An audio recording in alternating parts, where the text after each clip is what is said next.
हाँ भाई, good morning सभी को। चलिए बताइए आंसर क्या होगा।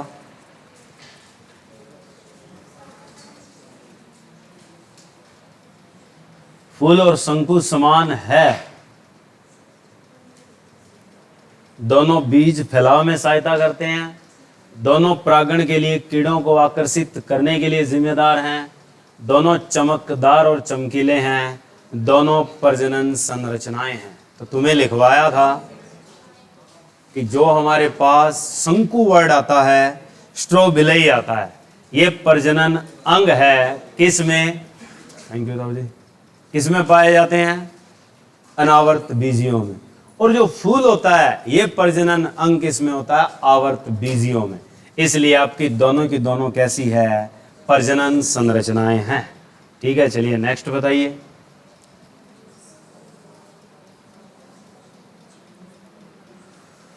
लिखवा रखा है, ये नहीं आता तो इसका मतलब हमें कुछ नहीं आता।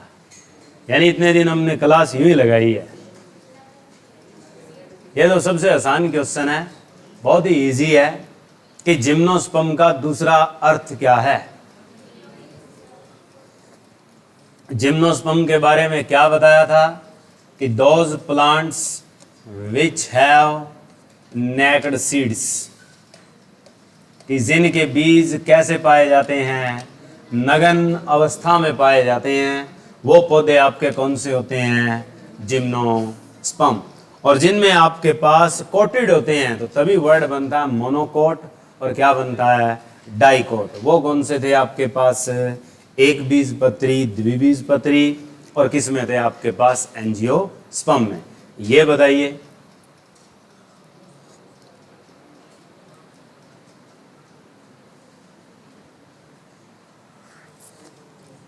क्या आएंगे?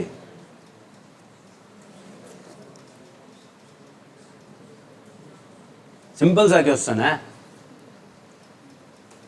कि आपके पास इसने कहा है, ये समझ जाओ बस, ये शब्द क्या लिखा है कि अलग अलग नर और मादा बीजाणु पैदा करते हैं।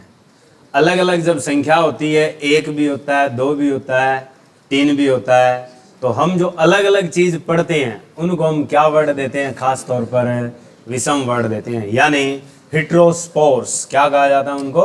हेट्रोस्पोर्स, विषम बीजाणु। क्योंकि माइक्रो और मेगा शब्द तो एक एक के लिए लगता है, उसने दोनों पढ़ा दिए साथ में, इसलिए वर्ड क्या लगाओगे तुम? विषम बीजाणु। ये बताइए,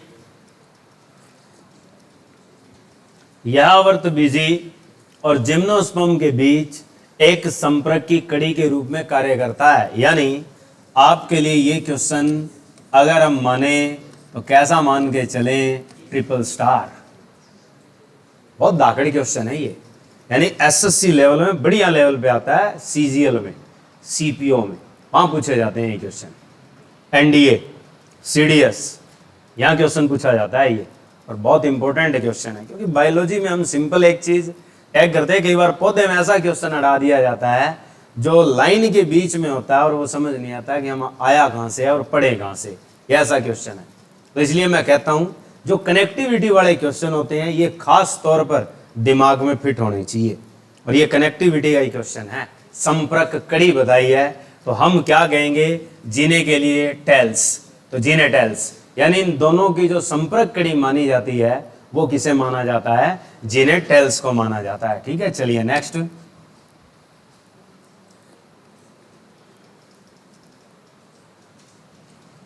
तगड़ा क्वेश्चन है, अगेन डीएसपी वाला है, ट्रिपल स्टार है। ठीक है, एसआई वाला नहीं है, डबल स्टार नहीं है, ये ट्रिपल स्टार है। या तो एसएचओ रैंक पे बैठा है या डीएसपी रैंक पे बैठा है। ठीक है, अब बताओ इसका आंसर क्या होगा? एनसीईआरटी की लाइन उठाई हुई है ये और खालिस्तान कर दिया बीच में, ऐसा क्वेश्चन है ये।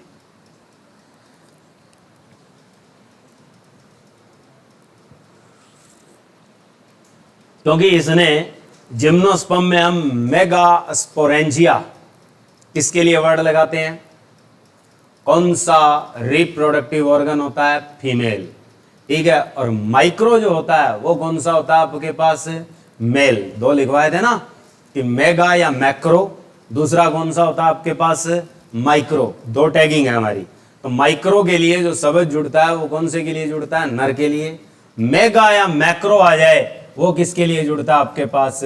फीमेल। और फीमेल में इसका दूसरा टैग क्या होता है? न्यूसेलस। वर्ड लिख लेना, मोस्ट इंपॉर्टेंट क्वेश्चन है, क्योंकि देखो मैक्रोस्पोरेंगिएट है, मैक्रोस्पोरेंगिएट एक प्रोसेस का नाम होता है। मैक्रोस्पोरेंजिया वर्ड आता तो हम सोचते, माइक्रोस्पोरेंगिया आ गया, ये किसका हो गया? पुरुष का। फिर से वर्ड क्या दे दिया? पुरुष स्ट्रोबिलई। तो छंटनी बहुत आसान हो जाती है। चलिए नेक्स्ट बताइए। आसान है,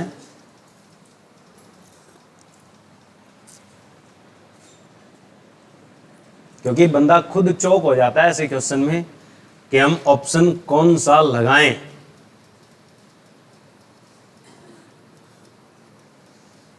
कि जिम्नोस्पर्म में बीजांड किसी भी अंडाशय की दीवार से घिरे नहीं होते, ये बात ठीक है। ठीक है, अब कहता है और खुले रहते हैं कब? केवल निषेचन से पहले, केवल निषेचन के बाद।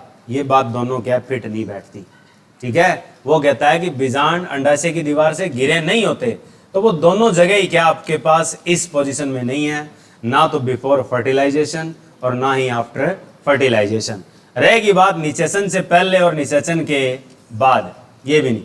तो बीज जो है वो निर्वहन से पहले और क्या है बाद, दोनों में क्या रहता है? अपने आप में खुला रहता है। यानी बीजांड की बात कर रहा है, किसी भी अंडाशय की दीवार से नहीं घिरा होता।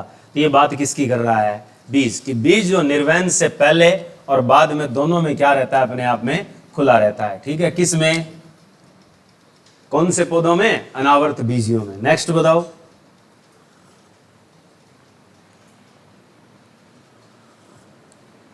कि जिम्नोस्पर्म में निषेचन के बाद विकसित होने वाले बीज नगन होते हैं, इसका मतलब क्या है? कि किसी अंडाकार दीवार से ढका नहीं है, वे बहुत छोटे हैं, परिपक्वता पर वो अपनी दीवार खो देते हैं, किसी अंडाशय की दीवार से ढका नहीं है। क्या आना चाहिए? कि बीज क्या होते हैं? नगन। नगन होते हैं, तो वो किसी के अंडाशय की दीवार से ढका नहीं है। ठीक है, आगे चलिए नेक्स्ट बताइए। जिम्नोस्पर्म कभी भी खालिस्तान नहीं होते। कि मध्यम आकार के पेड़, ऊंचे पेड़, जड़ी बूटियां और झाड़ियां। तो ज्यादातर जो जिम्नोस्पर्म होते हैं वो नहीं होते कैसे पेड़ है? ऊंचे पेड़ नहीं होते। खास तौर पर क्या रहते हैं? बीच बिचाड़े रहते हैं, कम हाइट के रहते हैं, शंकुआकार स्थिति के ज्यादा होते हैं। लेकिन इसमें भी क्या है, जैसे आप कह दो जी बाकी आवर्त बीजों के, आवर्त बीजी में सारे वर्ग होते हैं, घास भी होता है, झाड़ियां भी होती है और पौधे भी होते हैं। लेकिन इसके जो खास तौर पर पौधे हैं वो जिम्नोस्पर्म के कभी भी क्या ऊंचे पेड़ नहीं होते। और खास तौर पर क्या है, जो बड़े क्षेत्र, पहाड़ी क्षेत्रों में जैसे आपने पौधे देखे होंगे, उनकी हाइट क्या रहती है? कम। इनमें एक ही अपवाद है, जो अपवाद मैंने लिखवाया था, कौन सा? लाल लकड़ी पेड़। वो क्या होता है? सबसे बड़ा।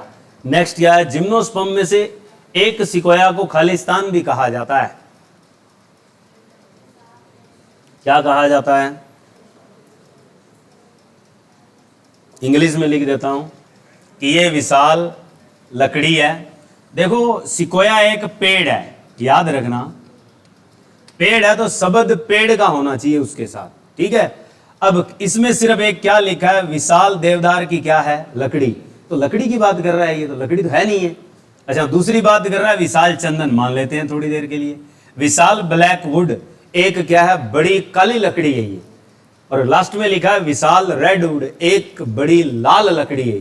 तो लाल लकड़ी है, लकड़ी की तो बात ही नहीं कर रहा ये। लाल लकड़ी पेड़ वर्ड आता तो हम कह देते सिकोया है। तो इसलिए इसको दूसरा नाम क्या दिया जाता है? विशाल चंदन। क्यों? चंदन का भी रंग कैसा होता है? खास तौर पे लाल। तो लाल लकड़ी पेड़ जो है वो किसको कहा जाता है? सिकोया को कहा जाता है। इसलिए उसका दूसरा अपवादी नाम क्या रखा जाता है? विशाल चंदन कहा जाता है इसे। ठीक है, चलिए नेक्स्ट आगे। जिम्नोस्पर्म में जड़ें आमतौर पर खालिस्तान होती है, यानी जिम्नोस्पर्म में कुछ जड़ें पाई जाती है साइकस में। फिर खालिस्तान नामक छोटी विशेष जड़ एन से जुड़ी होती है जो साइनोबैक्टीरिया को ठीक करती है। अब इसमें से कौन सा सही आएगा?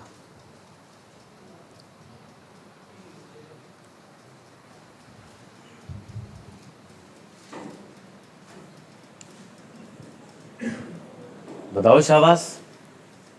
जिम्नोस्पर्म में जड़ें आमतौर पर खालिस्तान होती है, यानी आपके पास अपस्थानिक मूंगा जड़ें, टेप कोरेलॉइड है, सासी माइकोराइजल है, टेप हॉस्टोरियल जड़ें हैं। तो यानी अगर इसको ढूंढना हो तो आपने कहाँ जाना है? अगले ने लिख रखा है साइनोबैक्टीरिया। साइनोबैक्टीरिया वैसे हम किस रूप में मानते हैं? शैवाल। किस रूप में मानते हैं? शैवाल। और शैवाल की जड़ें, शैवाल जब कौन सी जड़ों में बैठी हो? साइकस में, तब इनका नाम क्या रखा जाता है? कोरेलॉइड। उत्तर आ गया। हमें सोचने की आवश्यकता नहीं है, उत्तर हमें जब ढूंढना हो तो ऐसे ही ढूंढेंगे हम। जब वो बात कर रहा है शैवाल की, किसकी जगह बात कर रहा है? साइकस की, तो उत्तर में क्या होना चाहिए आपके पास? कोरेलॉइड होना चाहिए, वो आंसर है। ठीक है, आगे नेक्स्ट बताइए, जिम्नोस्पर्म धारण नहीं करते, यानी जिम्नोस्पर्म क्या नहीं रख सकते इनमें से? वो बीज नहीं रख सकते, फल नहीं रख सकते, शंकु है, इनमें से कोई नहीं। देखो शंकु क्या होते हैं? इनके रिप्रोडक्टिव ऑर्गन होते हैं, बीज भी होते हैं। तो इसका मतलब दो तो कट गए, शंकु कट गया, बीज कट गया, ये हो नहीं सकता, बचा क्या? फल। ये कभी फल धारण नहीं करते। ठीक है, आगे अब बताओ कि एक संपोषी प्रोकैरियोटिक और नाइट्रोजन शिथिलीकरण सहजीवन खालिस्तान में मौजूद है। बहुत टेढ़ा क्वेश्चन है, वैसे है बहुत आसान। यानी प्रोकैरियोट, प्रोकैरियोट का मतलब है साइनोबैक्टीरिया, कि यहां पे ये बात किसकी कर रहा है? साइनोबैक्टीरिया की बात कर रहा है, कि एक ऐसा साइनोबैक्टीरिया जो पौधे में नाइट्रोजन शिथिलीकरण करता है।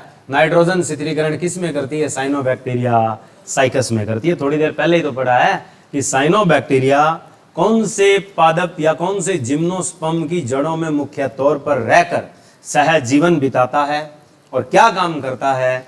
नाइट्रोजन फिक्सेशन करता है। तो वो आपकी किसकी जड़ों में होता है? साइकस की जड़ों में होता है। ठीक है, और कवक जो बैठता है वो कहां बैठता है? पाइनस। ठीक है, आगे बताइए कौन सा जोड़ा गलत है? गलत सुमेलित जोड़ी चुने। पहले तो सही है, क्योंकि अभी पढ़ा है साइकस की जड़ों को खास तौर पे शैवाल युक्त होती है, तो उन्हें क्या कहते हैं? कोर्लोइड्स। ठीक है, रहेगी बात पाइनस की जड़ों को क्या कहा जाता है? माइकोराइजल ही कहा जाता है। रहेगी बात सिकोया क्या कहलाता है? रेडवुड पेड़ कहलाता है। तो ऑप्शन ए की गलत बचा, उत्तर आ गया। ठीक है, तो आपके पास क्या है? एबिस जो है वो लकड़ी की तार या लकड़ी की गैस नहीं है। ठीक है, चलिए नेक्स्ट बताइए, अंडाशय के बिना फिनेरोगैम्स हैं, यानी इसका मतलब यह है कि फिनेरोगैम्स का मतलब क्या बताया था तुम्हें? फिनेरोगैम्स क्या चीज थी? कि जिनमें बीज पैदा हो, तो वो चीज क्या होते हैं? फिनेरोगैमी। ठीक है, और जिनमें पुष्प नहीं होते वो खास तौर पर किस श्रेणी में रखे जाते हैं? क्रिप्टोगैमी। ठीक है, तो ये वर्ड हमने पढ़े थे, फिनेरोगैम्स एंड क्रिप्टोगैम्स। किसके आधार पे बांटे थे अपने? पुष्प और बीज के आधार पे। ठीक है, अब वो कहता है कि अंडाशय के बिना फिनेरोगैम्स हैं, यानी इसका मतलब है जिनके बीज कैसे पाए जाते हैं? नगन पाए जाते हैं, नेक्ड पाए जाते हैं। नेक्ड किस में मिलते हैं आपको? जिम्नोस्पर्म में। आ लिया। चलिए नेक्स्ट बताइए, जिम्नोस्पर्म में जो नर और मादा गैमेटोफाइट्स होते हैं, यानी जो रिप्रोडक्टिव ऑर्गन्स तैयार करते हैं, गैमेट्स जो बनाते हैं, वो कैसे होते हैं? तो वो ऑलवेज याद रखना कैसे होते हैं? एक कोशिकीय होते हैं, यूनिसेलुलर होते हैं, एक लिंगी बोलते हैं उन्हें। चलिए नेक्स्ट बताइए, जिम्नोस्पर्म में परागण माइक्रोस्पोरेंगिया से निकलते हैं और ले जाए जाते हैं, यानी इसका अर्थ ये पूछ रहा है कि which pollination have to be occurred in gymnosperms. एक ही होता है। मैंने कहा था जब तक हम द्विबीजपत्री तक नहीं पहुंचते तो ज्यादातर परागण कौन सा होता है? हवा वाला, यानी एनिमोफिलस। कौन सा आएगा? वायु धाराओं से। ठीक है, चलिए नेक्स्ट बताइए, निम्नलिखित में से कौन जिम्नोस्पर्म नहीं है? इनमें से जिम्नोस्पर्म कौन सा नहीं है? साइकस है, पीनस है, गिंगको है या प्रूनस है?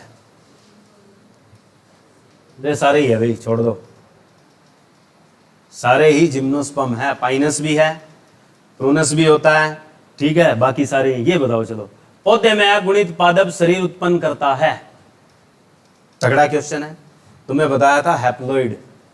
ठीक है, अगुणित यानी पौधे में अगुणित पादप शरीर उत्पन्न करता है। माइटोसिस अर्धसूत्री विभाजन द्वारा युग्मक, माइटोसिस द्वारा बीजाणु, माइटोसिस द्वारा युग्मक। तो आपको अच्छे तरीके से पता है कि जहां कहीं भी युग्मक आए तो वो आपके पास कौन से कोशिका विभाजन से बनता है? पहले तो अर्धसूत्री, पहली चीज तो होली ये। अब ये देखो कि अर्धसूत्री विभाजन स्पेशली युग्मक के साथ कहां है? उत्तर वही है, बाकी नहीं सोचना हमें, क्योंकि अगले ने कहा है कि अगुणित पादप शरीर जब भी बनेगा तो किससे बनेगा? युग्मक से।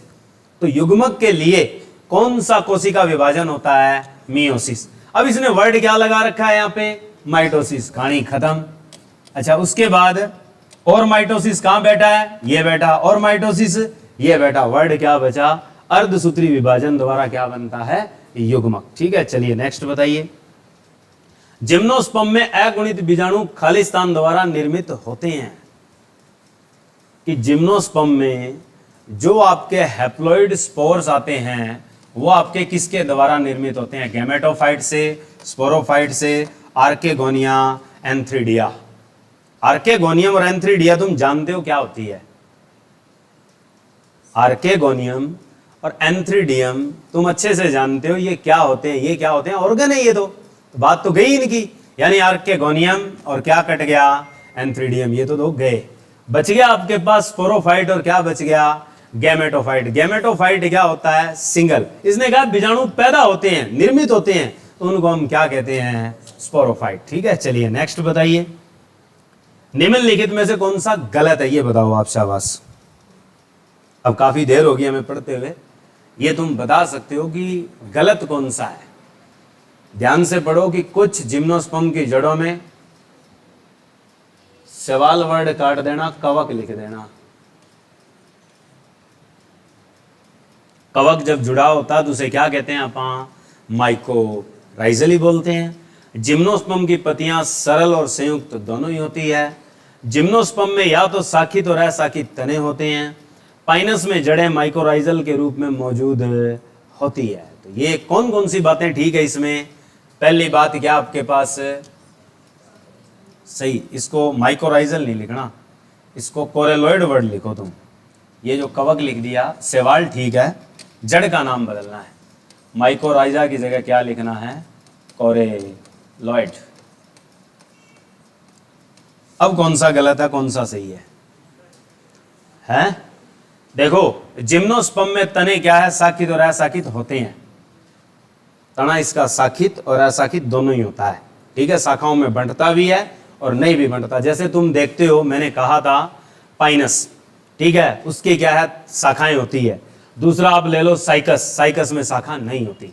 ठीक है, छत्रक जैसे पौधे होते हैं। तो क्या आती है इनकी खास तौर पे कि पत्तियां सरल और संयुक्त तो दोनों ही हो सकती है। ये क्या आपके पास गलत है। तने अशाखित होते हैं, आ गया। तने जो है शाखित होते हैं, यानी शाखाएं रूप में नहीं बनता, सीधा जाता है। वो किस में आता है? आपके पास साइकस में आता है। ठीक है, चलिए नेक्स्ट बताइए। साइकस में पंखदार पत्तियां कुछ तक बनी रहती है, उसके बाद वो नया रूप ले लेती है। तो यानी वो क्या रहती है? कुछ एक दिन रहती है। ठीक है, साल, महीने, इतने दिन, कुछ एक दिन चलती है, रूप बदल जाता है। आगे बताइए। जिम्नोस्पर्म में पत्तियां अत्यधिक तापमान, आर्द्रता और खालिस्तान को झेलने के लिए अच्छी तरह से अनुकूलित होती है।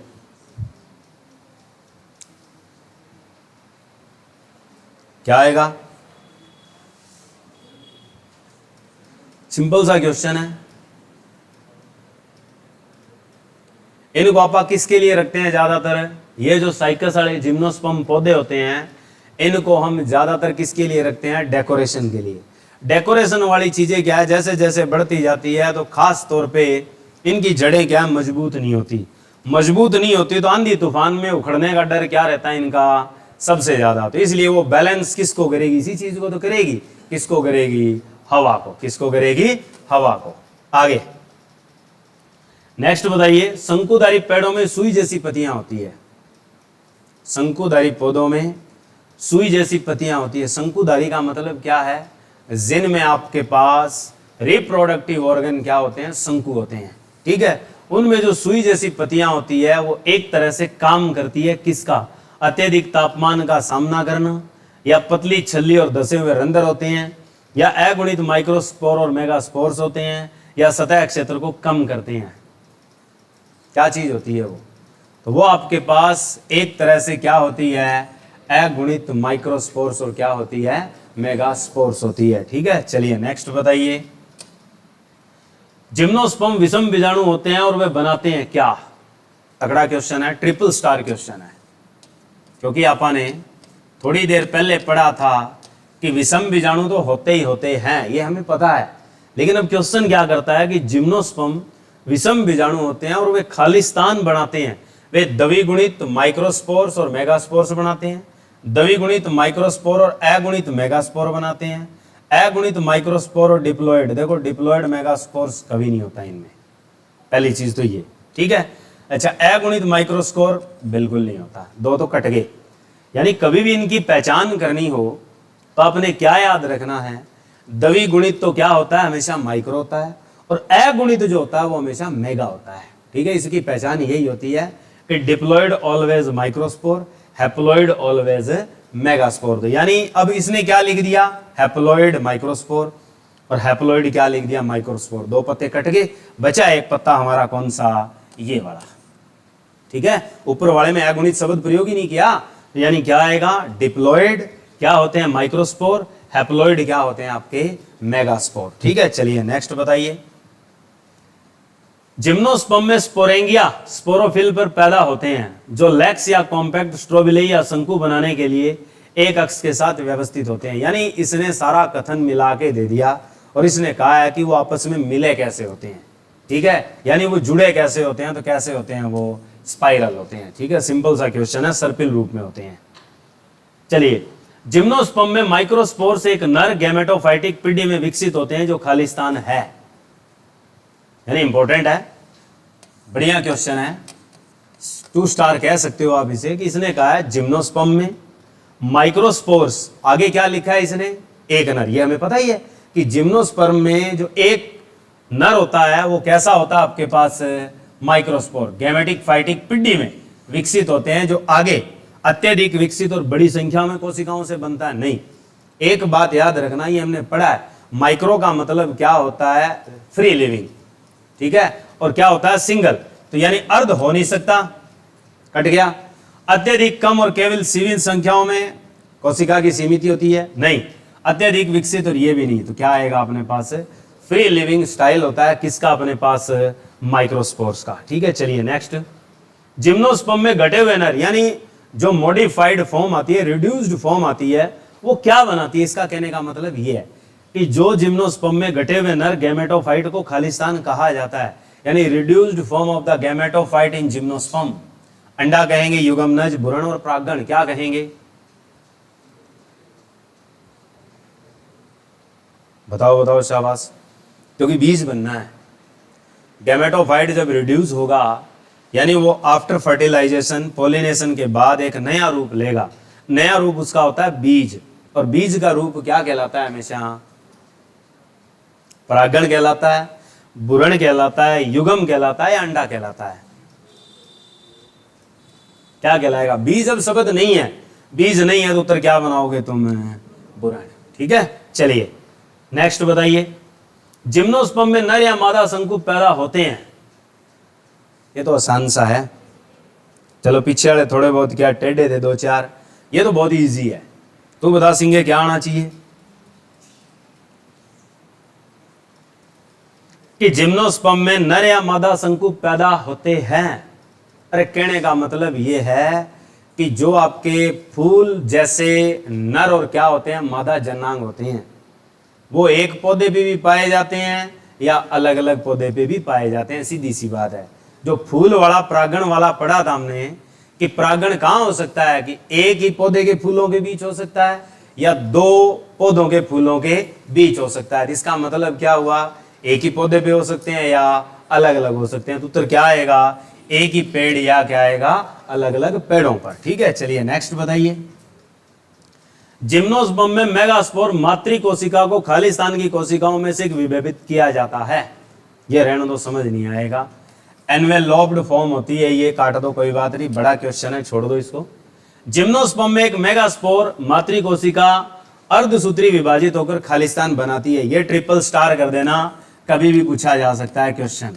जो रेलवे की तैयारी कर रहे हैं, एसएससी की तैयारी कर रहे हैं, उनके लिए मोस्ट इंपॉर्टेंट क्वेश्चन है ये।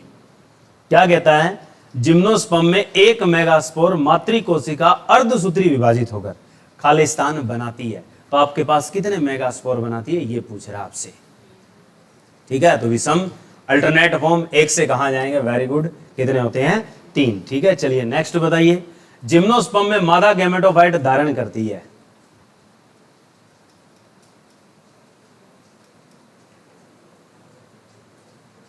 धारण करने का पूछा है कि आर्केगोनियम धारण करती है। आर्केगोनिया क्या था? इसने कहा जिम्नोस्पर्म में मादा गैमेटोफाइट खालिस्तान धारण करती है।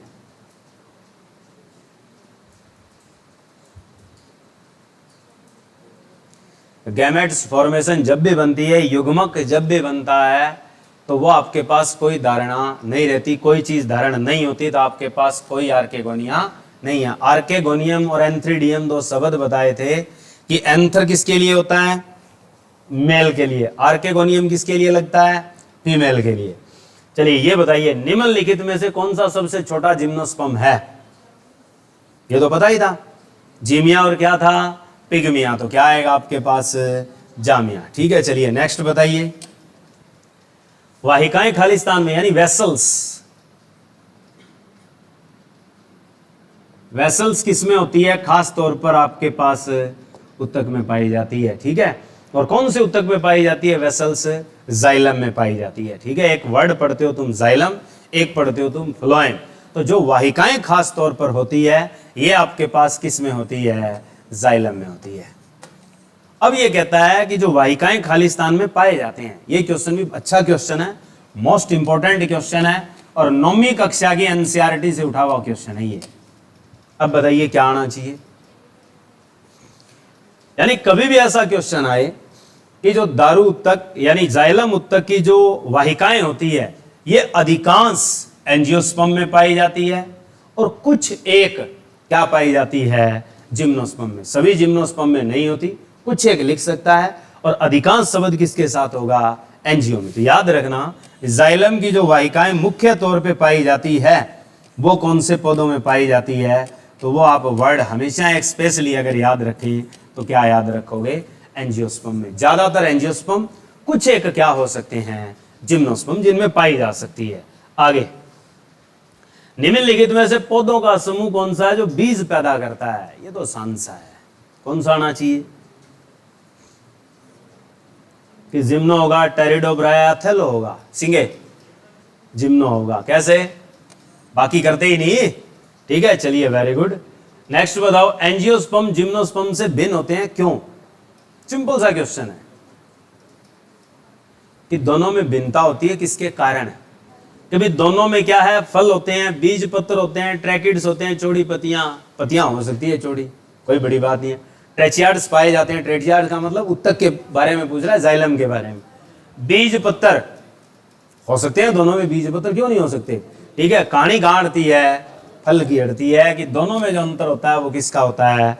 फल का होता है। एक फल बनाता है, दूसरा फल नहीं बनाता। चलिए ये बताओ कि यदि बीज को निषेचन के परिणाम स्वरूप संशोधित बीजांड के रूप में परिभाषित किया गया है, तो कोई बीज खोजने की उम्मीद कर सकता है किसमें? कि सभी सवनी पौधों में, केवल एंजियोस्पर्म में, केवल जिम्नोस्पर्म में, फिनेरोगैम्स में? क्या आना चाहिए? कि बीज के निषेचन के परिणाम स्वरूप संशोधित बीजांड के रूप में परिभाषित किया गया है, मतलब बीजांड है। ठीक है, ओवल फॉर्मेशन अच्छी है विद ओवेरी। फिर कहता है कोई बीज खोजने की उम्मीद कर सकता है, तो वो बीज किस में पाया जा सकता है? कि जिसमें बीज बंद रहेगा। बीज जो है वो बीजांड में बंद है, उसके ऊपर खोल है। किसमें आएगा? सभी सवनी पौधों में हो सकता है। तो देखो ये तो खत्म हो गया, पहला पॉइंट खत्म हो गया। अब रह गया एंजियोस्पर्म, और दूसरा टैग रह गया जिम्नोस्पर्म, और एक वर्ड रह गया फिनेरोगैम्स। अब इन तीनों में से सही कौन सा होगा? क्वेश्चन ध्यान से पढ़ो। बीज को निषेचन के परिणाम स्वरूप संशोधित बीजांड के रूप में परिभाषित किया गया है। ठीक है,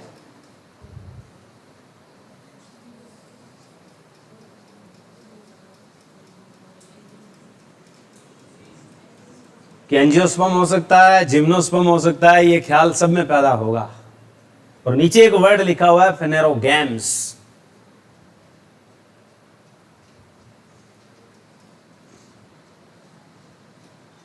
क्या आना चाहिए? क्योंकि देखो बीज बनाने की बात कर रहा है, तो बीज क्या करते हैं, ये दोनों ही तो बनाते हैं। बात अगर फल से ढका हुआ हो तो बात अलग थी, नगन और क्या है अनगन पूछे तो बात अलग थी। बात कर रहा है सिर्फ किसकी, बीज के रूप की। तो यानी बीज क्या है जो बनता है, वो किस में बनता है, आपका फेनेरोगैम्स में है। ठीक है, चलिए नेक्स्ट बताइए। वनस्पति विज्ञान की वह शाखा जो पौधे के स्वरूप का अध्ययन करती है। ये कल ही बताया है, कल ही बताया है कि हम जो पौधे की शाखा, जो विज्ञान की शाखा है, जो उसके स्वरूप का अध्ययन करवाती है। स्वरूप में क्या क्या आती है? नंबर 1 आती है जड़, नंबर 2 आता है तना, नंबर 3 आती है पत्तियां, नंबर 4 आता है फूल, नंबर 5 आता है फल, और नंबर 6 आता है बीज। ये आपकी स्ट्रक्चर थी। किस में पढ़ते हो आप? आकृति विज्ञान, जिसे हम लोग क्या कहते हैं, मोर्फोलॉजी। चलिए, तने की शाखाएं हैं, कैसी होती है? इसका मतलब क्या है? गोइंग आउटवर्ड, मूल रूप से गोइंग इनसाइड। अब मूल, मूल किसके लिए लगता है शब्द? वैसे आप पढ़ते आए हैं हिंदी में, जैसे शब्द पढ़ते हो मूल, मूल का अर्थ असली क्या होता है? जड़। ठीक है, तो यानी जड़ की बात तो कट गई। तो यानी हमारे पास अंतर्जात का मतलब होता है नीचे, अंदर की ओर जाना। फिर कहता है आंशिक रूप से अंतर्जात, आंशिक रूप से बहिर्जात। क्या तने पर जो शाखाएं होती है क्या अंदर और बाहर रहती है? नहीं। तो क्या है? सतही? बिल्कुल नहीं। क्या होती है? मूलत बहिर्जात, यानी क्या रहती है? हमेशा बाहर की ओर। ठीक है, आगे। सिंपल क्वेश्चन था। चलो, ये इंपॉर्टेंट है, ट्रिपल स्टार क्वेश्चन है।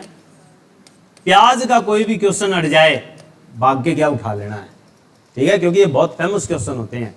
क्योंकि सबको पता है कि प्याज हिंदुस्तान में सबसे ज्यादा खाया जाता है। ठीक है, और उसका उपयोग सबसे ज्यादा किया जाता है। और सबको पता है कि ये कच्ची गुंदलियां भी खाते हैं, पका हुआ प्याज भी खाते हैं। इसीलिए एग्जामिनर टैगिंग लेता है ये कि प्याज का पत्ती रहित तना।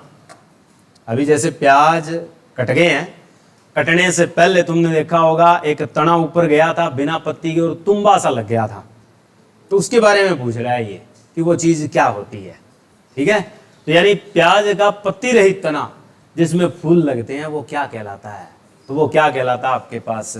स्कैप कहलाता है। ठीक है, दाखड़ी क्वेश्चन है। इसीलिए मैंने प्याज का पत्तियों का झुंड बन के जो बल्ब बनता है वो किस में संचय होता है? पत्तियों का ही रूप होता है वो। ये बताओ, मोटे और लकड़ी के लता क्या कहलाते हैं?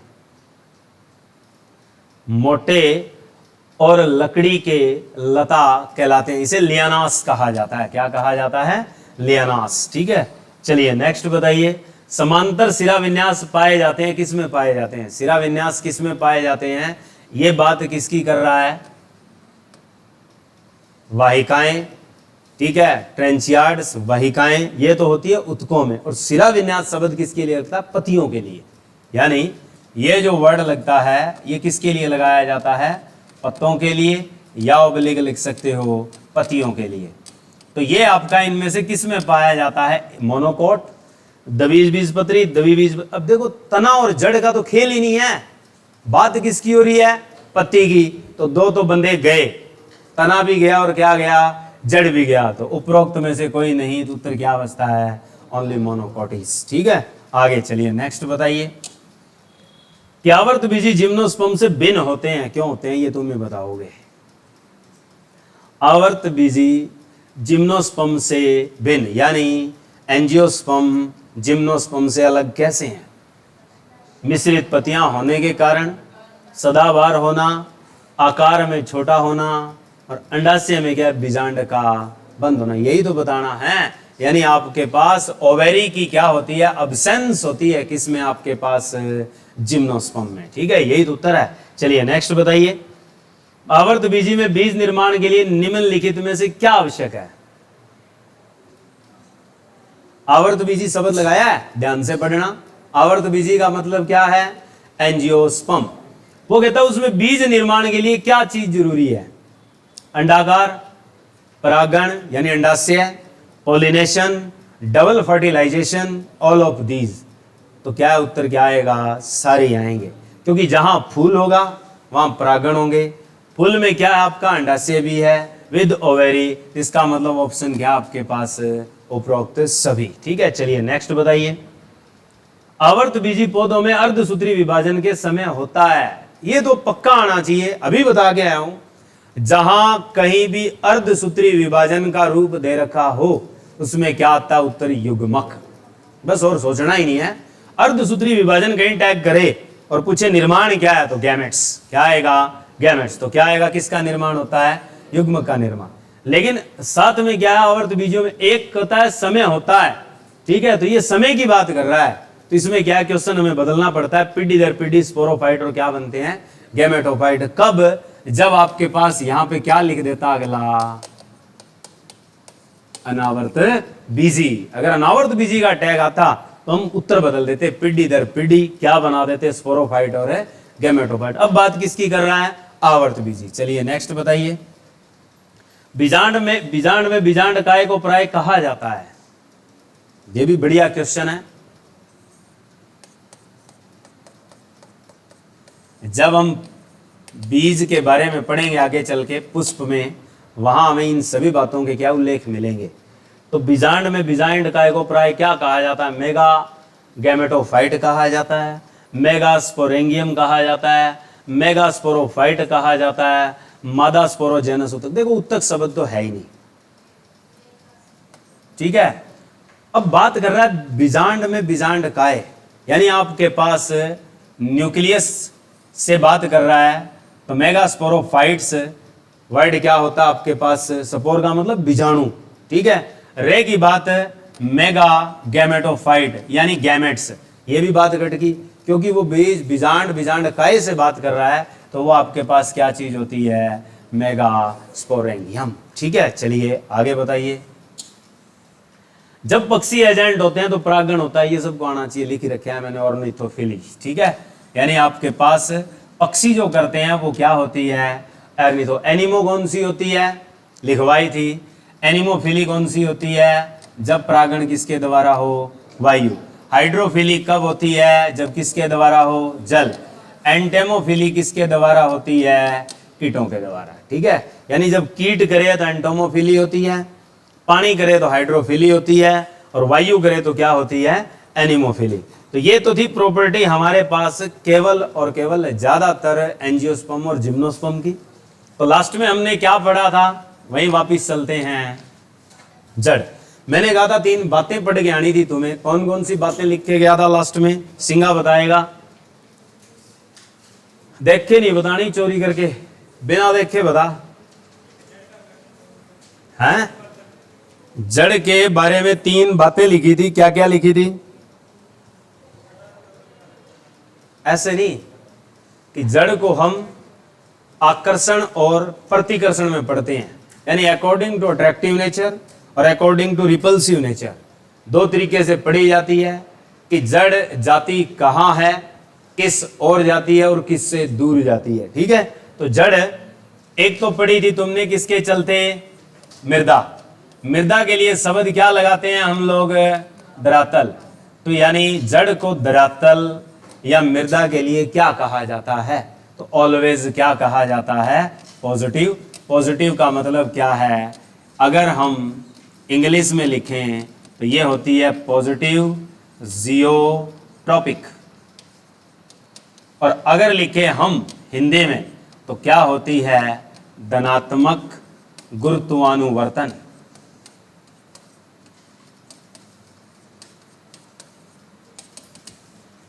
धनात्मक गुरुत्वानुवर्तन आपके पास जड़ें होती है, तो हम इन्हें इंग्लिश में कह सकते हैं पॉजिटिव जियोट्रॉपिक। और वैसे अगर लिखा जाए तो ये किसके साथ पढ़ी जाती है? मृदा यानी सोयल और अर्थेरियल। ठीक है, यानी धरातल के लिए और मृदा के लिए जड़ क्या होती है? तो पॉजिटिव होती है, धरती के अंदर जाती है। दूसरे हमने पढ़ा था जल के प्रति या शब्द आए नमी के प्रति, तो भी कैसी थी आपके पास, पॉजिटिव। तो इसे क्या कहते हैं हम, पॉजिटिव जियोट्रॉपिक। वहां था जियोट्रॉपिक, तो यहां क्या लिखोगे, hydro, positive hydrotropic. Positive hydrotropic को अगर हम हिंदी में लिखें तो शब्द लगता है धनात्मक जलानुवर्तन। धनात्मक जलानुवर्तन कहा जाता है जड़ को। क्यों कहा जाता है, क्योंकि जड़ हमेशा किस ओर चलती है, नमी की ओर। जड़ हमेशा किस ओर चलती है, मृदा में अंदर की ओर। तो इसलिए दोनों में शब्द लगता है धनात्मक, उसकी तरफ जाना, आकर्षित होना। और एक आता है तीसरा और मोस्ट इंपोर्टेंट पॉइंट, किसके लिए पूछा जाता है, प्रकाश और प्रदीप्ति के लिए, यानी अकॉर्डिंग टू लाइट, यानी प्रकाश के लिए, लाइट के लिए जड़ किस प्रकार की होती है। तब हमेशा क्या वर्ड याद रखना है, नेगेटिव, यानी always be negative phototropic. Negative कैसी होती है, फोटोट्रॉपिक होती है। नेगेटिव फोटोट्रॉपिक का मतलब है कि प्रकाश के साथ कैसी होती है, ऋणात्मक। ऋणात्मक का मतलब दोनों में क्या होती है, घृणा। प्रकाश में कभी नहीं आती, तो क्या लिखोगे आप इसको, ऋणात्मक प्रकाशानुवर्तन। ऋणात्मक प्रकाशानुवर्तन, यानी आपके पास चार वर्तन खास होते हैं। एक होता है गुरुत्वानुवर्तन, एक होता है जलानुवर्तन, एक होता है प्रकाशानुवर्तन, एक होता है रसायनानुवर्तन। ठीक है, तो तीन शब्द खास तौर पे किसके लिए लगते हैं, जड़ और तने के लिए। जहां कहीं भी रसायनानुवर्तन शब्द आए वो किसके लिए लगता है, पुष्प के लिए लगता है, कि जहां पर परागण वर्तिका और वर्तिकागर से जुड़कर किसकी ओर जाते हैं, अंडाशय की ओर जाते हैं। तो वहां कौन सी घटना होती है, रसायनानुवर्तन होती है, केमिजोप्शन फिनोमेना पढ़ा जाता है। ठीक है, तो वो आगे आता है, वो भी क्वेश्चन आता है, इंपॉर्टेंट है। ये तीन पॉइंट खास आपके लिए ट्रिपल स्टार वाले पॉइंट हैं, इनको अच्छे से याद रख लेना। मृदा के लिए जड़ क्या होती है, या धरातल के लिए क्या होती है, जल और नमी के लिए क्या होती है, प्रकाश के लिए क्या होती है, यूं ही पूछा जाता है। ऐसे ही उल्टा अगर पढ़ते हो तो तना पढ़ना है। ठीक है, आगे पढ़ेंगे वो। उसके बाद फिर आए थे हमारे पास पॉइंट जड़ के प्रकार। अब जड़ के प्रकार का खेल बड़ा इंपॉर्टेंट है, इसीलिए मैंने कहा था 9वीं क्लास को, 8वीं क्लास को, 7वीं को अच्छे से थोड़ा थोड़ा पढ़ते रहो और 10वीं को भी पढ़ो। अब जड़ के प्रकार कितने बताए हैं तुम्हें, कितने होने चाहिए, 2। जड़ के मुख्य प्रकार केवल 2 होते हैं। पहले नंबर पे मैंने लिखी थी कल, कौन सी जड़ा, मुसला। मुसला जड़ को क्या कहा जाता है, टैप रूट। कि मुसला जड़ें, इन्हें कहा जाता है टैप रूट। और यहां से 101% एक क्वेश्चन जरूर आता है, और वो खास तौर पे कौन सा आता है, जो तुम सुंदरवन डेल्टा के बारे में पढ़ते हो, तो सुंदरवन डेल्टा में पाए जाने वाले पौधों की जड़ें खास तौर पर होती है कौन सी। ठीक है, ये क्वेश्चन सबसे धाकड़, सबसे इंपॉर्टेंट है। एचएससी ने जाने कितनी बार पूछ चुकी है, उन्हें कहते हैं न्यूमेटोफोर्स। ठीक है, और उसमें क्वेश्चन एक और अड़ता है कि न्यूमेटोफोर्स जो रूट्स होती हैं उन पर क्या होती है, डॉट लाइक स्ट्रक्चर्स होती है, या उन पे छिद्र पाए जाते हैं, पोर्स पाए जाते हैं, उनको हम क्या कहते हैं, उन्हें कहते हैं न्यूमेथोड्स। ठीक है, यह क्वेश्चन आता है कि सवसनी मूल की जड़ें जो बाहर की खुंटी नुमा आकृति लेकर निकली होती है, सुंदरवन डेल्टा क्षेत्र या दलदली इलाकों में पादप की वो जड़ें क्या होती है, न्यूमेटोफोरी कहते हैं। ये क्वेश्चन बहुत तगड़ा है। जैसे आपके पास राइजोफोरा, ठीक है, राइजोफोरा नाम का जो पौधा है सुंदरवन डेल्टा क्षेत्र में मिलता है, उसमें जड़ें कौन सी मिलती है, ये पूछा जाता है। तो वो क्या होती है, न्यूमेटोफोर्स होती है। वो किस में पढ़ी जाएंगी, मुसला। दूसरा, सर्दियों में तुम सलाद का आनंद लेते हो, एक लेते हो तुम क्या, मूली, दूसरा लेते हो तुम गाजर, तीसरा तुम खाते हो सलगम। इन तीनों के बारे में पूछा जाएगा, ये उदाहरण किसके हैं, मुसला जड़ों के। पर रूप पूछे जाएंगे कौन से आएंगे, ये 4 रूप की होती है। दूसरी जड़ें आपकी कौन सी होती है, अपस्थानिक। अपस्थानिक जड़ें जो होती है एडवेंटियस होती है। अपस्थानिक जड़ें ये कौन सी होती है, एडवेंटिशियस रूट्स। ये खास तौर पे कहां पाई जाती है, एक बीज पत्री पौधों में पाई जाती है खास तौर पे। और अपस्थानिक जड़ें कहां से बनती है, मूसला जड़ें कहां से बनती है। तो जड़ें कहां से बनती है तुमने पढ़ा है, बीज के अंकुरण के समय जड़ का निर्माण होता है किससे। तो जब बीज अंकुरित होता है तो कितने भाग पैदा होते हैं सिंगे, कल आपा ने पढ़ा था कि जब भी बीज का अंकुरण दिखाया जाता है उसमें दो हिस्से बताए जाते हैं। एक हमेशा किसकी ओर चलता है, प्रकाश की ओर। एक कहां चलता है, धरती की ओर। ठीक है, तो दो हिस्से बनाए। जो धरती की ओर जाता है वो क्या बनाता है, जड़। तो इस पे टैग लगता है। मुसले जड़ा किससे बनती है, स्थानिक किससे बनती है, पक्का कर देना। मुसला जड़ें हमेशा किससे बनती है, मूलांकुर से। रह की बात अपस्थानिक जड़ें। अपस्थानिक जड़ें कभी भी मूलांकुर से पैदा नहीं होती, ये पादप के अन्य भाग से बनती है, पादप के अन्य भाग से बनती है। क्योंकि जितने दिन इसका थोड़ा बहुत तना दो चार पत्तियां ले लेता है तब तक मूलांकुर जिंदा रहता है, उसके बाद मूलांकुर मर जाता है। तो यही पूछा जाता है कि कौन सी जड़ें मूलांकुर से नहीं बनती, यानी those roots which are not initiate और ग्रोथ फ्रॉम रेडिकल, कि जो आगे ग्रो नहीं कर सकती रेडिकल से, वो जड़ें कौन सी होती है, वो एडवेंटियस रूट होती है। कौन सी होती है, अपस्थानिक। और जो प्रॉपर मूलांकुर से ही चलती है वो कौन सी होती है, टैप रूट्स। ठीक है, दो पॉइंट हो गए। अब बात आती है कि टैप रूट के टाइप क्या हैं, ये आपने याद रखने हैं कि टैप रूट्स टाइप, ये मुख्य तौर पे आपकी चार प्रकार की पढ़ी जाती है। नंबर एक आपके पास आती है तरकुरूपी, इसको कहते क्या है हम, फ्यूजिफॉर्म। ठीक है, फ्यूजिफॉर्म कहां मिलती है, fusiform roots are be properly from radicles in which plant. तो एक ही शब्द बनता आपके पास मूली। तो मूली में कौन से जड़ें पाई जाती है, यही पाई जाती है फ्यूजिफॉर्म। दूसरी आपके पास आती है शंकुरूपी। शंकुरूपी को क्या कहा जाता है, कॉनिकल। ये आना चाहिए तुम्हें। ये बताओ मुझे कि शंकुरूपी मुसला जड़ें पाई जाती है खास तौर पर किसमें, जिसका उपयोग हम सर्दी के समय विटामिन ए के लिए करते हैं। इतना हिंट दे देता हूं, ठीक है, किसके लिए होता है, गाजर के लिए। ठीक है, मोस्ट इंपॉर्टेंट क्वेश्चन है ये वाला, पक्का कर देना इसको खास तौर पर, कि जो आपकी शंकु रूपी मिलती है वो जड़ें किस में पाई जाती है, गाजर में। फिर नंबर 3 आती है कुंभी रूपी। कुंभी, कुंभी का मतलब गड़ा। कुंभ का मतलब जो होता है वो वास्तव तौर पे हम किसके लिए, राशि पढ़ते हो तुम्हें, कुंभ राशि। तो कुंभ राशि में रूप किसका दिखाता है, गड़ा। तो कुंभी रूपी होती है, इसे बोलते हैं नेपीफॉर्म। हाँ, तो गड़े की आकृति में कौन सी जड़ दिखती है आपको, सर्दियों में खाते हो, सलगम और चुकंदर। ठीक है, तो आपके पास सलजम या सलगम और दूसरा क्या आपके पास चुकंदर। ठीक है, तो इन दोनों में कौन सी जड़ें मिलती है तुम्हें, नेपीफॉर्म। ये कभी कभार आता है, असली में अब आएगा।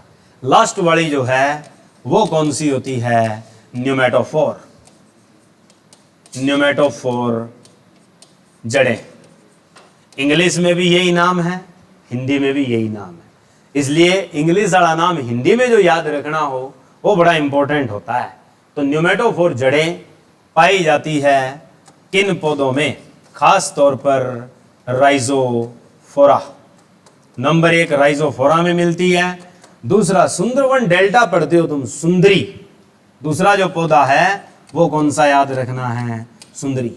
लेकिन सुंदरी कभी नहीं आता, एक इंपॉर्टेंट क्वेश्चन आता है किसका, राइजोफोरा का, कि राइजोफोरा में कौन सी जड़ें पाई जाती है। ये क्वेश्चन पक्का कर लेना अपने दिमाग में, कौन सी जड़ें पाई जाती है, न्यूमेटोफोर। अब इस पे क्वेश्चन क्या आता है, ये आता है कि सुंदरवन डेल्टा प्लस दलदली या कच्छ इलाकों में कच्छ इलाकों में पादप की जड़ें होती है।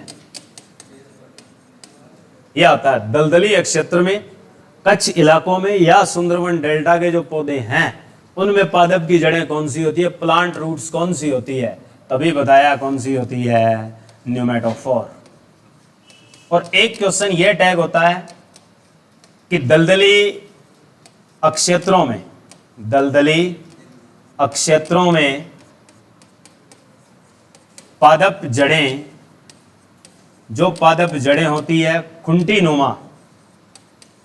नुमा बाहर की ओर निकली होती है, खुंटी नुमा बाहर की ओर निकली होती है, ये पूछा जाता है। तो वो आपकी जड़ें कौन सी होती है, वो भी आपकी न्यूमेटोफोरी होती है। ठीक है, तो इसमें कई तरह के क्वेश्चन टैग करता है। राइजोफोरा में कौन सी मिलती है, सुंदरी में कौन सी मिलती है, सुंदरी से शब्द मिल गया कौन सा, सुंदरवन डेल्टा। सुंदरवन डेल्टा या दलदली क्षेत्रों में या कच्छ के क्षेत्रों में जो पादप की जड़ें होती है वो कौन सी होती है, न्यूमेटोफोर। एक ही आता है कि दलदली क्षेत्रों में जो पादप की जड़ें खुंटीनुमा बाहर की ओर निकली होती है वो भी कौन सी होती है, न्यूमेटोफोर। या एक क्वेश्चन आता है कि जो न्यूमेटोफोर जड़ों पर छिद्र पाए जाते हैं उन्हें कहते हैं,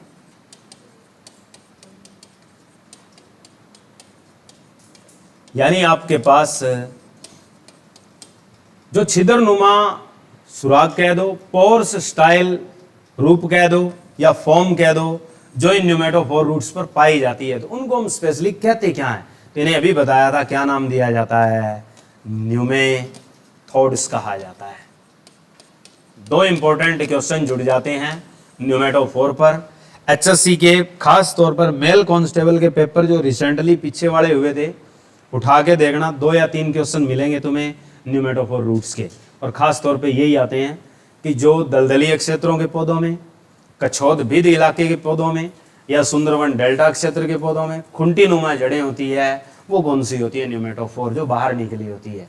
और यही आता है कि न्यूमेटोफोर जड़ों पर छिद्र पाए जाते हैं, उनको कहा क्या जाता है, उन्हें क्या कहा जाता है, न्यूमेथोड्स। ठीक है, तो ये तो हुई हमारी 4 जड़ें कौन सी, टैप रूट। अब बात आती है अपस्थानिक जड़ें कौन कौन सी होती है। यह आता है अपस्थानिक जड़ें हमेशा क्या होती है, रूपांतरित होती है। याद रखना पहले नंबर पे कभी भी क्वेश्चन आ जाए कि अपस्थानिक जड़ें किस रूप में चलती है, यानी विच फॉर्म दे ग्रो और डेवलप, तो always in the transformation form, यानी ये हमेशा किस रूप में चलती है, रूपांतरण के रूप में चलती है। तो रूपांतरण का पहला हिस्सा क्या आता है, भोजन संचय के रूप में होती है कुछ, तो कि जो भोजन का संचय करती है, भोजन संचय वाली जड़ें, कि कुछ पौधों में जड़ें ऐसी होती है जो भोजन का संचय करती है, जैसे क्या, शकरकंदी, हल्दी, पढ़ते आए हो, तो वो किसका संचय कर रही है, भोजन का संचय। उसके बाद नंबर 2 आता है यांत्रिक सहारा देने वाली, यांत्रिक सहारा देने वाली। अब मुझे बताओगे कौन से पौधों में तुम लोगों ने यांत्रिक सहारा देने वाली जड़ें पढ़ी है, यानी which provide mechanical support to the plant. Question आता है कि पादप जिसमें मैकेनिकल सपोर्ट्स वाली रूट्स पाई जाती है, बताओ। कोई पौधे तो देखे होंगे, ऐसे भी पौधे देखे होंगे जिनकी जड़ें बाहर से निकलकर जमीन पे लगती हो। एक पौधा तो तुम खास तौर पर देखते ही आए हो, जो हम इस टाइम जूस पी रहे हैं उसका। कभी भी गन्ने में आए तो कौन सी रूट पाई जाती है, मैकेनिकल सपोर्ट। दूसरा, फसल आगे बोएंगे, एक अन्न ऐसा जिससे हमें आयरन मिलता है, एक अनाज जिससे आयरन मिलता है, कौन सा अनाज है, बाजरा, उसमें भी रूट कौन सी पाई जाती है, मैकेनिकल सपोर्ट। एक इन दिनों में क्या है, खास तौर पर पाचन शक्ति को बढ़ाने के लिए एक फसल बोई गई है अभी, और इसको जल्दी ही निकाल ली जाएगी और जिसके भुट्टे खाएंगे हम, मक्का। इन सब में क्या पाई जाती है, यांत्रिक सहारा वाली जड़ें पाई जाती है। ठीक है। नंबर 3 जो आती है वो आती है जैविक क्रिया करने वाली। जैविक क्रिया करने वाली, इसमें फंस जाओगे क्योंकि छठी क्लास का क्वेश्चन आएगा, 7वीं क्लास का क्वेश्चन पक्का आएगा। और आपने क्या है, सड़क पे जाते हुए कई बार पौधों पे पीले पीले तंतु देखे होंगे। तो वो पीले पीले तंतु किस चीज के होते हैं? तू बता गुड़िया, तुम बता किसके होते हैं पीले पीले तंतु? कोई नहीं बोलेगा। हम देखते आए हैं कि कई बार हम कहीं सफर करने जाते हैं तो पौधों पे पीले पीले तंतु होते हैं, जाड़ा सा बना होता है। वो जाड़ा किसका होता है? कोई तुझसे पूछ ही ले, क्योंकि तू पढ़ी लिखी है। और कोई तेरे साथ कोई अनपढ़ बैठा हो, कहेगा बेटा ये बताइए जुगाड़ क्या है, तो क्या बताएगी तू? 1 मिनट, हाँ तू बता सिंगे। हाँ, और अमर बेल को कहते क्या है? अ पैरासिटिक प्लांट, यानी इसका मतलब परजीवी पौधा। और उसको स्पेशली क्या कहा जाता है? कैस्क्यूटा। यही क्वेश्चन तो आता है कि कैस्क्यूटा किस तरह का पौधा है? परजीवी पौधा है। तो वो कैसी क्रिया कर रहा है? जैविक क्रिया। ऐसे ही तुम, अब गर्मियां आ गई, थोड़े दिन के बाद तुम्हें रेडी पे क्या हरे हरे रंग के कुछ बिकने वाली चीज मिलेगी जिसका छिलका उतार के तुम खाओगे। और सर्दियों में इनकी पिनिया भी जमाई जाती है, खास तौर पे गर्मी में अच्छा काम करता है सिंगाड़ा। ठीक है। थोड़े दिन के बाद जब बरसात शुरू होगी तब सिंगाड़े आ जाएंगे हरे, और तब हम खाएंगे। तो उनकी जड़ें कैसी होती है? जैविक क्रिया करने वाली ही जड़ें होती है। ठीक है। ऐसे ही हम आगे और पढ़ेंगे। तो ये 3 पार्ट हैं कौन सी जड़ों के? अपस्थानिक। तो क्वेश्चन आता है अपस्थानिक जड़ें कैसी कैसी हो सकती है। पहले तो यही पूछेगा अपस्थानिक जड़ें पैदा होती है कहां से, फिर आगे विकास करती है कैसे। तो विकास क्या करती है? हमेशा रूपांतरण से, ट्रांसफॉर्मेशन से करती है, याद रखना। और पौधे के किसी भी भाग से कर सकती है। दूसरा पॉइंट, ये जड़ें मूलांकुर के मरने के बाद क्या होती है? पैदा होती है। ठीक है। मूलांकुर इनके लिए कोई काम नहीं करता। फिर बात आती है ये बंटवारे में है कि इनके काम अलग अलग हैं। कुछ पौधे की जड़ें ऐसी होती है जो क्या काम करती है? भोजन संचय का। कुछ ऐसी होती है जो क्या काम करती है? Mechanical support. और कुछ जड़ें ऐसी होती है जो क्या करती है? विटल प्रोसेसिस करती है लिविंग ऑर्गेनिज्म प्लांट्स के लिए। तो विटल प्रोसेसिस वाली क्या कहलाती है? जैविक क्रिया करने वाली। और जिसमें से एक पक्का याद रखना, कौन सा? अमर बेल वाला एग्जाम्पल। ये नहीं भूलना, अमर बेल वाला पक्का आता है कि कौन सा परजीवी पौधा है, ये आता है विच प्लांट भी पैरासिटिक, तो जिसका नाम क्या? कैस्क्यूटा, जिसे कहते हैं क्या हम? अमर बेल। ठीक है। ये लो आज के लिए।